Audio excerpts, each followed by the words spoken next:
Hello, welcome to my YouTube channel. ചില ദിവസങ്ങളിലേ രാവിലെ എഴുന്നേറ്റ് വരുമ്പോൾ നമ്മളെ ഹാപ്പിയാക്കുന്ന കുഞ്ഞു കുഞ്ഞു കാര്യങ്ങളില്ലേ, അതുപോലെ എനിക്കുണ്ടാവുന്ന ഒരു കുഞ്ഞു ഹാപ്പിനെസ് ആണ് കേട്ടോ ഇത്.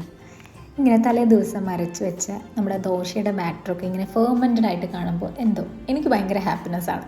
നിങ്ങൾക്ക് ഉണ്ട് അതുപോലത്തെ കുഞ്ഞു കുഞ്ഞു ഹാപ്പിനെസ്? ഇതിങ്ങനെ കാണുമ്പോൾ കിട്ടുന്ന ആ ഒരു സന്തോഷം, അതെനിക്കറിയില്ല എന്തുകൊണ്ടാണ് എനിക്കങ്ങനെ സന്തോഷം വരുന്നത് എന്നുള്ളത്. എനിക്ക് തോന്നുന്നു നമ്മൾ എഫേർട്ട് എടുത്ത് അരച്ചിട്ടുള്ളൊരു മാവ് ഇങ്ങനെ കാണുമ്പോഴുള്ള സന്തോഷമാണെന്നറിയില്ല. അപ്പം അങ്ങനെയാണെങ്കിൽ നമ്മുടെ അമ്മമാരൊക്കെ എന്തോരം സന്തോഷിച്ചിരിക്കണല്ലേ. ഇതൊക്കെ എനിക്ക് റീസെൻ്റ് ആയിട്ടുണ്ടായിട്ടുള്ള ഹാപ്പിനെസ്സുകളാണേ. ബിഫോർ മാരേജ് ആയാലും ആഫ്റ്റർ മാരേജ് ആയാലും അടുക്കളയിൽ ഞാൻ അധികമൊന്നും കയറാറില്ല.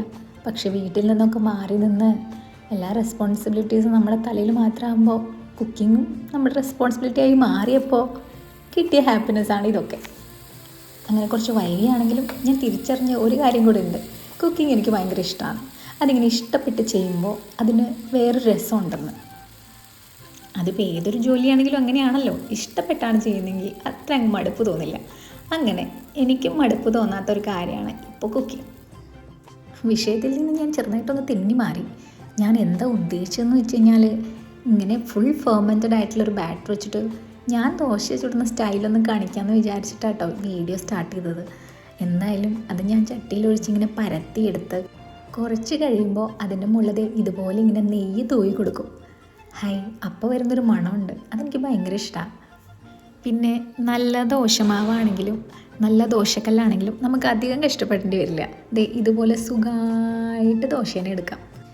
ഇനിയിപ്പോൾ ഇതുപോലെ എടുക്കുമ്പോൾ ദോശക്കല്ലിൽ ഒട്ടിപ്പിടിച്ച് ദോശ ഉണ്ടാക്കാൻ റെഡി ആവാതിരിക്കുക, അങ്ങനെയൊക്കെ വരുമ്പോൾ ഞാൻ ചെയ്യാറുണ്ട് എന്താണെന്ന് വെച്ച് കഴിഞ്ഞാൽ, ഒരു മുട്ടയെടുത്ത് കല്ലിക്ക് ഒരു ഓംലേറ്റ് അടിക്കും. അങ്ങനെ ചെയ്യുമ്പോൾ ദോശക്കല്ല് റെഡി ആവാറുണ്ട് കേട്ടോ. അപ്പോൾ മുട്ടയും ദോശക്കല്ലും തമ്മിൽ നല്ലൊരു ആത്മബന്ധമാണെന്ന് എനിക്ക് മനസ്സിലായി. ഇതെനിക്ക് എൻ്റെ അമ്മ പറഞ്ഞ സീക്രട്ടാണ് കേട്ടോ. ഇതൊക്കെ എല്ലാവർക്കും അറിയുണ്ടാവും, ഞാൻ ജസ്റ്റ് പറഞ്ഞെന്ന് മാത്രം. ഞാൻ നല്ല ക്രിസ്പി ആയിട്ടുള്ള നല്ല മുരിഞ്ഞ ദോശയാണ് ചൂടുക. നല്ല പേപ്പർ കണക്കിനിരിക്കും. അതിങ്ങനെ പൊട്ടിക്കുമ്പോഴുള്ള ശബ്ദം കേൾക്കാൻ എനിക്ക് ഭയങ്കര ഇഷ്ടമാണ് കേട്ടോ. ഇതുപോലെ ഇരിക്കും.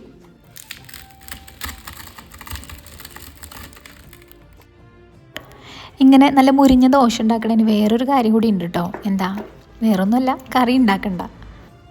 നല്ല മുരിഞ്ഞിരിക്കണ കാരണം പപ്പടം കഴിക്കണ പോലെയും കഴിച്ചാൽ മതി. ഒരു ഗ്ലാസ് ചായ ഉണ്ടെങ്കിൽ സെറ്റ്. ഇനി കറി വേണം നിർബന്ധമുള്ളവരാണെങ്കിൽ സാമ്പാറോ ചട്നിയോ അവരുടെ ഇഷ്ടത്തിന് അങ്ങ് കഴിക്കാം. അപ്പോൾ ഇങ്ങനെയൊക്കെയാണ്